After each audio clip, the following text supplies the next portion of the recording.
dia 25/6, vamos ter aí o fechamento do grupo ABC, não, é o EIF, desse Super Mundial. EIF, e também vamos ter um pouquinho ali de campeonatos asiáticos, vai ter japonês e tudo, mas os jogos que eu separei foi do Chinesão da Massa, 8 da manhã, 8h30 e 9, 3 jogos, que eu acho que pode ser interessante aí. Então, vamos para essa quarta-feira, vamos analisar esses jogos, tentar trabalhar, e se você quiser trabalhar o chinesão, pode ser uma boa oportunidade também. Vou começar pelos jogos do chinês. Nessa quarta, vamos ter o Shenchuan, o time lá de Xangai, que vem muito bem dentro de casa, um time que tem 7 partidas, 6 vitórias, somente um empate, empatou com o Benjin, que para mim está entre os top 2 melhores times, é o líder do campeonato, é um time muito forte, time que ainda não perdeu, né? Então eu acho que é um empate bem considerável, apesar de ser dentro de casa. Vai pegar o Tianjin, que vem aqui em quinta posição, que não é um time ruim, um time que tem mantido a quinta posição tanto dentro como fora de casa, isso é muito importante, mas o Szechuan dentro de casa tem sido muito superior. Ó, manteve a posição no geral e no fora de casa, eu falei nas duas posições, mas não foi. O Szechuan dentro de casa tem sido muito forte, é um jogo para ficar a favor do Szechuan, para tentar esse Lei Tianjin, mas é para ter muito cuidado também. O Tianjin não se mostrou um time bobo, vem de 2 vitórias boas fora de casa, então pode surpreender. É um jogo mais pro Lei? É, mas também temos que tomar bastante cuidado. Na questão dos tipos de gol, a gente vai ver que o Szechuan tem uma bola aérea muito boa, muito forte, faz bastante gol de bola aérea. Onde ele tem suas principais defesas são chutes fora da área e de contra-ataque, que é uma das armas do time do Tianjin. Faz tanto gol de contra-ataque quanto de bola parada. Esse time é foda pra tu falar os nomes. E esse time também tem fraqueza aqui na bola aérea. Então tudo se mostra para ser um lei e também para ser um jogo bom para as bolas paradas do Szechuan. 8h30 da manhã a gente vai ter o Menzhou contra o Benjinguan. Cara, o Benjinguan vem fora de casa. Com certeza ele desempenha um papel bem melhor dentro de casa do que fora. Fora vem de alguns empates, mas tem saído vencendo a maioria dos jogos. O único jogo que saiu perdendo foi para o Xangai Port, que também é um time muito forte, e ainda assim conseguiu a virada. Muitos empates, às vezes, acaba deixando o resultado passar ali, o time buscar no final, fora de casa. Mas ainda assim é um time muito forte, um time over, um time que faz bastante gol aqui, a gente tem visto e também tem tomado. Do outro lado vai pegar um time bem mais fraco, um time que não tem conseguido bons resultados dentro de casa, um time que até saiu vencendo algumas vezes, mas a maioria das vezes sai perdendo e perdeu, vem de 2 derrotas seguidas dentro de casa. É um time também bem over, faz bastante gol, mas também toma bastante. Então vale a pena a gente ficar ligado, mas parece ser um jogo muito puxado para o Benjin. Eu acho que também pode ser muito interessante para tentar trabalhar. O Benjin é outro time que tem uma bola aérea muito forte e aqui o Menzhou parece ter uma defesa bem fraca, então pode sofrer nisso. Cuidado, apesar do Benjin ter uma bola aérea forte e ofensiva, tomou muitos gols de escanteio, de bola aérea, então também é um fator para ficar ligado, já que eles não estão indo tão bem. As armas mais fortes aqui do Menzhou foi gols de fora da área e contra-ataques e os escanteios também, se a gente for contar, mas com certeza os destaques têm sido chutes de fora da área, eles arriscam bastante nesse tipo de campeonato. Último jogo, vamos ter o Chengdu, cara, que vem aqui em terceiro colocado. Tradicionalmente não é um time tão forte, mas vem fazendo uma campanha boa. E vai pegar aqui o Shenzhen, que é um time lá de baixo, que não faz uma campanha tão boa assim. Shenzhen fora de casa teve 7 partidas, só fez 3 gols. Uma vitória, um empate e 5 derrotas. Realmente está muito mal.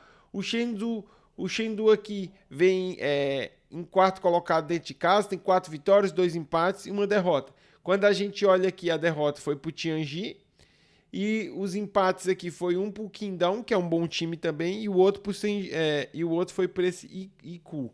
Ganhou do Szechuan, que é um time forte, então tem sido um time bem convincente dentro de casa. Marcou primeiro quase todas as partidas, só essa derrota mesmo que saiu perdendo. É um time que tem uma defesa mais sólida, não tem um ataque tão over como a gente está acostumado no chinês. A gente vê que o chinês é bem mais over, mas eu gosto bastante aqui dessa defesa dele. Do outro lado, vai pegar um time que vem muito mal, cara, que Empatou aqui com o Quindão fora de casa, que é um bom resultado, mas tomou uma porrada do Benjin, tomou uma porrada do Shandong, depois perdeu pro Meziu e pro outro aqui, só que também ele pegou times bem fortes, então a gente tem que ficar ligado. Eu acho essa odd um pouco baixa, eu não gosto tanto pela odd, mas ainda assim parece ser um jogo interessante de se olhar. E se a gente for ver, a gente pegou aqui um horário entre 8 às 10, que a gente pode fazer 3 primeiros tempos com possibilidade de padrão. Então eu acho que vale muito a pena. Não é tão cedo, então eu com certeza vou trabalhar esses jogos. E se vocês deixarem aqui esmagar no comentário, quem sabe eu trabalho até junto com vocês. Libero o Discord pra gente trabalhar o chinesão passando stream tudo de manhã. Esse vídeo vai estar saindo na terça, então dá tempo pra vocês mandar lá. E se tiver muito comentário, eu abro o Discord de manhã. E vou estar passando nas redes sociais. Então é muito importante você estar seguindo aí o Instagram e o Telegram pra gente trabalhar junto. No Mundial da FIFA, 14 horas, vamos ter as definições do grupo, como eu falei, né? O grupo aqui do Dortmund, que é o grupo F. Vamos ter o E e o F aqui na definição desse dia. Cara, um grupo onde vem Fluminense em primeiro lugar com 4 pontos, Dortmund em segundo com 4 e o Sundaus Malemod aqui, Malemod, eu me esqueci, né? Malemod não é... agora faltou o nome. O time lá da África do Sul, que vem aqui em terceiro com 3 pontos. Cara, o time do Dortmund vai pegar o Ulsan, que já está eliminado, que não tem mais chance, e só precisa vencer para se classificar. Se o Dortmund vence, ele, no mínimo, garante aí sua segunda posição, tem chance de garantir primeira, caso o Fluminense perca ou empate. Então, para o Dortmund é um jogo muito interessante, cara. Um jogo onde ele só precisa realmente vencer. O time do Dortmund, para mim, é muito melhor que o Ulsan. O Ulsan é um time que não se mostrou tão forte, parece ser um time realmente que conseguiu mostrar essa limitação, mas até fez uns golzinhos ali. Surpreendeu um pouco eu acho que foi contra o próprio Dortmund, que acabou conseguindo fazer uns gols. Eu não lembro agora exatamente contra o Dortmund, não. Foi contra o Fluminense, eu acho que foi. O Fluminense saiu vencendo 1-0, depois o Ulsan virou o jogo rápido e depois o Fluminense vira o jogo de novo no final. Para mim, um jogo onde o Dortmund tem tudo para ganhar, a odd está muito baixa, só precisa da vitória, cara. O Ulsan já é eliminado, então, cara, é tudo para ser o Ulsan, para ser uma classificação fácil do Dortmund aqui. A questão de primeira ou segunda posição vai depender do próximo jogo, então o Dortmund não tem muito o que ver aqui, é realmente vencer seu jogo e ir para cima.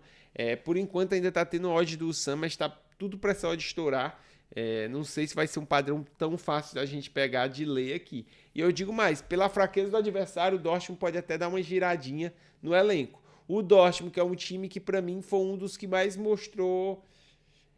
não um dos que mais, mas um dos que mostrou também falta de vontade aí de ter participado. Teve muito jogador que reclamou pré-mundial e também mostrou. Então, não sei. Pode ser que faça um jogo meio feio. Deve ganhar, mas pode fazer um jogo feio.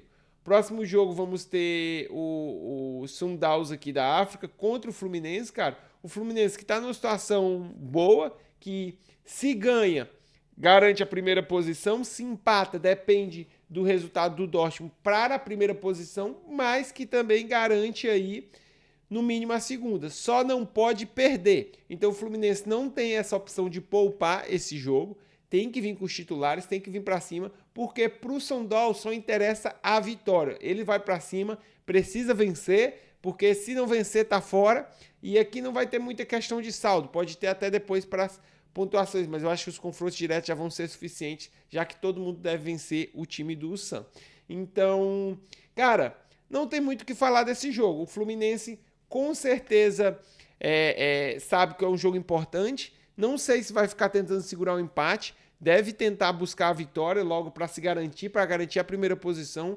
O Mamelodi não é um time bobo, então acho que vai ser um jogo complicado para o Fluminense. Eu não vejo muito padrão para esse Lei Mamelodi aqui, para ficar a favor do Flu, porque eu acho que o Flu pode jogar num jogo mais reativo, até porque esse time Mamelodi toca bem, mas tem uma defesa um pouco frágil. Então acho que é um ponto que pode ser explorado aqui pelo Fluminense. Acho que é um jogo de muita trocação. Não consigo enxergar um cenário para esse lay. Pode ser que ele até aconteça no live. Para mim, aqui desse grupo, o lay o Sun é a melhor pedida. Esse jogo pode ter uma tendência bem forte para gols, bem forte para o over. Até porque esse time do Mamelodi tem sido um time over aqui, se a gente for ver. Ó, fez 2 jogos, 4 gols feitos, 4 tomados. Se a gente for ver aqui, é o time mais over dos 4 times.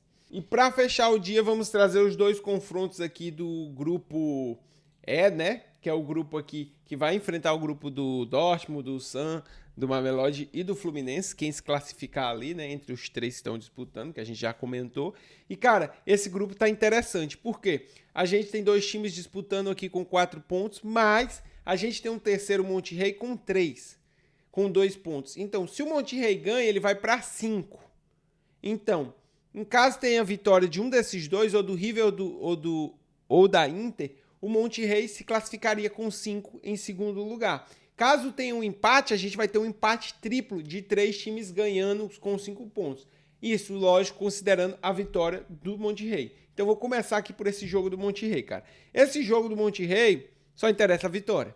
O Urawa está eliminado. O Monterrey precisa vencer para poder disputar uma classificação. Vencendo, ele já garante a classificação? Não. Vai para o empate triplo que a gente vai comentar ali. Mas se ele não vence, ele não tem chance. Ele precisa vencer e torcer para não dar empate no outro jogo. Basicamente, o empate ainda pode classificar ele. Mas se não der empate e ele vence, ele tá dentro. Então a primeira coisa que ele tem que fazer é vencer a partida. Cara, não vai ser uma partida fácil. O Monterrey não se mostrou um poderio ofensivo tão forte. Acabou empatando ali de 1-1 com a Inter, mas o outro jogo contra o River foi um jogo bem retrancado, onde eu acho que o River teve muito mais chance e criou muito mais, então eu tenho minhas dúvidas. Esse vai ser o primeiro jogo onde o Monterrey vem como favorito, onde ele vai ter que propor o jogo, então a gente vai ter que ver isso. E, cara, o Monterrey mostrou ter uma defesa bem sólida, uma defesa que se defende bem, mas eu quero ver com ele propondo o jogo, porque o Urawa foi um time que contra-atacou muito bem, que deu muito trabalho e que, cara, beleza, perdeu ali para o River Plate até de 2-0, de certa forma, um jogo tranquilo para o River Plate, mas não foi um jogo fácil. O River Plate não teve facilidade. Então, o time do Urawa tem sido um time bem difícil. A Inter teve muita dificuldade para ganhar, então eu não vejo moleza para o Monterrey, mas com certeza pela necessidade, pelo fator de precisar, eu acho que é um jogo para lei Urawa. Mas realmente eu estou bem desconfiado desse lei, porque é somente pela necessidade. Eu acho que o Urawa vai fazer um jogo muito difícil, vai dar muito trabalho, ainda mais sendo esses japoneses que geralmente não são os caras de desistir, de entregar. Então, cara, vão dar muita dificuldade para o Monterrey. Mas o Monterrey tem uma bola aérea forte, é um ponto que eu acho que eles podem explorar muito, muito bem nesse jogo em cima do Urawa Reds. Essa bola aérea, são um time que sabe jogar e que se defendem bem, mas que até agora não me convenceram no ataque. Falando desse jogo aqui e falando praticamente da classificação geral do grupo, tendo em vista já uma vitória do Monterrey, porque se o Monterrey perde ou empata, os 2 estão classificados. Se o Monterrey vence, aí o confronto começa a ficar interessante. Se o Monterrey vencer, quem vence aqui está classificado em primeiro e quem perde está fora. Simples assim. Então nenhum time pode vacilar. Em caso de empate, a gente vai ter aqui um empate triplo. Todos ganharam do Urawa e todos vão ter empatado entre si. Se a gente tem um empate de 0-0, os seguintes times vão se classificar: Inter e Monterrey. Por quê? Porque o saldo deles é melhor na questão dos jogos confrontados. Porque quais são os critérios de empate? Confronto direto, vai ter todo mundo empatado. Melhor saldo de gol, vai estar todo mundo com saldo 0, porque vai ter todo mundo empatado. Mais gols marcados nesses jogos. Aí a Inter tem um gol marcado e o Monterrey, porque o empate deles foi 1-1. Então, em caso de empate de 0-0, Inter e Monterrey passam. Lógico, considerando a vitória do Monterrey. Em caso de empate de 1-1, teriam empatado em todos os quesitos e aí vai para mais gols marcados em todos os jogos do grupo. Não, vai para o melhor saldo de gol do grupo. O melhor saldo de gol atualmente é o do River Plate, mas isso vai depender também da vitória do Monterrey. Mas no caso de empate, se o Monterrey vence, no mínimo ele já empataria no saldo com a Inter. Então ficaria River Plate em primeiro e depois teria o confronto entre eles aqui e a Inter. Caso empate nisso, aí vai levar a questão dos cartões, que vai uma questão de ponto. Cartão amarelo, menos 1 ponto. Cartão vermelho, dois amarelos. Cartão vermelho por 2 amarelos, menos 3 pontos. Cartão vermelho direto. Aí vai para uma parte de amarelo que fica um absurdo. Então, resumidamente, empates de 0-0 favorecem a Inter. Empates de 1-1 dá essa loucura, esse empate maluco. Empates de 2-2 ou mais, Inter e River vão passar. De todo jeito, cara, eu acho que ninguém vai querer empatar esse jogo. Os dois vão buscar a vitória. Eu acho que vai ser um jogo bem duro para a Inter, porque a Inter tem muitos desfalques, cara. Os desfalques estão realmente pesando demais. E não é poupando, cara, é realmente desfalques. O melhor atacante, o Thuram, cara, não vou dizer que é o melhor atacante, eu acho que o Lautaro é até melhor que ele, mas foi o goleador, o cara que mais participou e um cara que faz muita diferença na bola aérea da Inter. Ele e o Dumfries, para mim, são os principais jogadores de bola aérea, de cabeceio. Os dois estão fora. Mkhitaryan, ótimo meia, arma muito jogo, faz muita diferença fora. Entre vários jogadores, cara, que não conseguiram jogar. Muita gente machucada, muita gente fora e tá fazendo muita diferença. Fora que é um treinador novo, um treinador que ainda está se adaptando com o time e que já pegou uma bomba de estar cheio de desfalques. Então, cara, não vai ser um jogo fácil. O River Plate se mostrou um jogo muito duro. Acho que vai ser um jogo meio que under. Vão priorizar a defesa. Então, não tô confiante para esse Lei River. Não tô confiante. Mas o Lei Inter também não é fácil. Então, acho que a gente vai ter um jogo muito difícil. Bem parecido ali com o jogo do Fluminense. O grande fator aqui é que o empate não elimina diretamente ninguém. Enquanto tiver 0-0, a Inter está se classificando. Então, se tem alguém que vai ter que correr mais no começo do jogo para buscar esse resultado, é o River. E, cara, a Inter também não pode vacilar. Os empates favorecem muito a Inter. Tirando 1-1, os empates favorecem muito a Inter. Então, isso me deixa um pouco receoso nesse jogo. Acho que vai ser uma loucura. Vou estar falando mais sobre esses critérios ao vivo. Então, é muito importante você estar seguindo minhas redes sociais, seguindo aqui também, inscrito no canal. Tamo junto e até a próxima.